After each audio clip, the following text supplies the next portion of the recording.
আবু তৈয়ব ও মিলি খানম দম্পতির ছেলের নাম চে গুয়েভারা আর মেয়ের নাম প্রীতিলতা। এই দম্পতির সঙ্গে কথা হয় আমাদের এই প্রতিবেদকের। এত ছোট দুই সন্তান নিয়ে কিভাবে এ ধরনের আন্দোলন করছেন, আপনার কষ্ট হয় না? প্রশ্নের উত্তরে মিলি বলেন, আমার পেটের বাচ্চা নিয়ে 14 আগস্ট চট্টগ্রাম শহীদ মিনারের সামনে আন্দোলন করেছি। সেই আন্দোলনের 4 দিন পর আমার মেয়ের জন্ম হয়।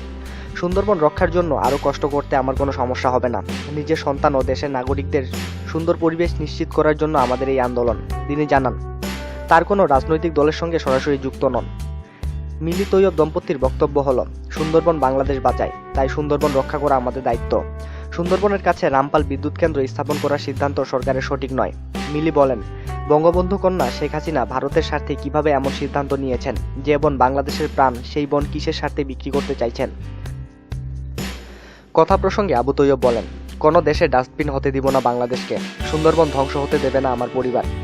এদেশে নিজে থেকে প্রাণ দেবার মানুষের অভাব নেই। প্রয়োজনে আমার পরিবার সুন্দরবন রক্ষার জন্য এককভাবে আন্দোলন চালিয়ে যাবে। এ সময় মিলি বলেন, রামপাল বিদ্যুৎ কেন্দ্র না করলেই সবচেয়ে ভালো হয়। সুন্দরবন রক্ষার আন্দোলনকে কোন স্থানে দেখতে চান আপনারা? জবাবে আবু তৈয়ব বলেন, সরকার গণপ্রতারণা করছে, তাই আমাদের যা করার আমরা তাই করব। এটা রামপাল বিরোধী হবে না সরকার বিরোধী হবে সেটা জাতীয় কমিটি সিদ্ধান্ত নিবে। কিন্তু আমি ব্যক্তিগতভাবে ও আমার পরিবার এই আন্দোলন চালিয়ে যাব। জাতীয় কমিটি আন্দোলন বন্ধ করলেও আমরা আন্দোলন চালিয়ে যাব। সুন্দরবনকে ধ্বংস করতে কোনো সুযোগ কাউকে দিব না। সুন্দরবন যে অবস্থায় ছিল তার থেকে আরও ভালো করতে হবে। তিনি বলেন, ভারত খুবই ধূর্ত।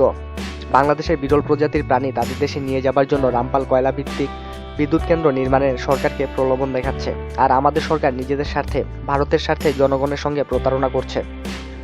মাফিয়াদের সামনে রেখে ৪৫ বছর ধরেই ক্ষমতাসীনরা সুন্দরবনের সম্পদ চুরি করছে। এখন বাঘ, হরিণ সহ মূল্যবান সম্পদ ধ্বংস করছে এদেশের সরকার। আমাদের এত বড় সম্পদ কিভাবে রক্ষা করব সেদিকে কারো নজর নেই।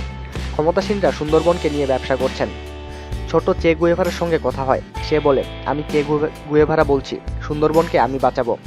আপনারা সবাই সুন্দরবন রক্ষার মহাসমাবেশে আসুন।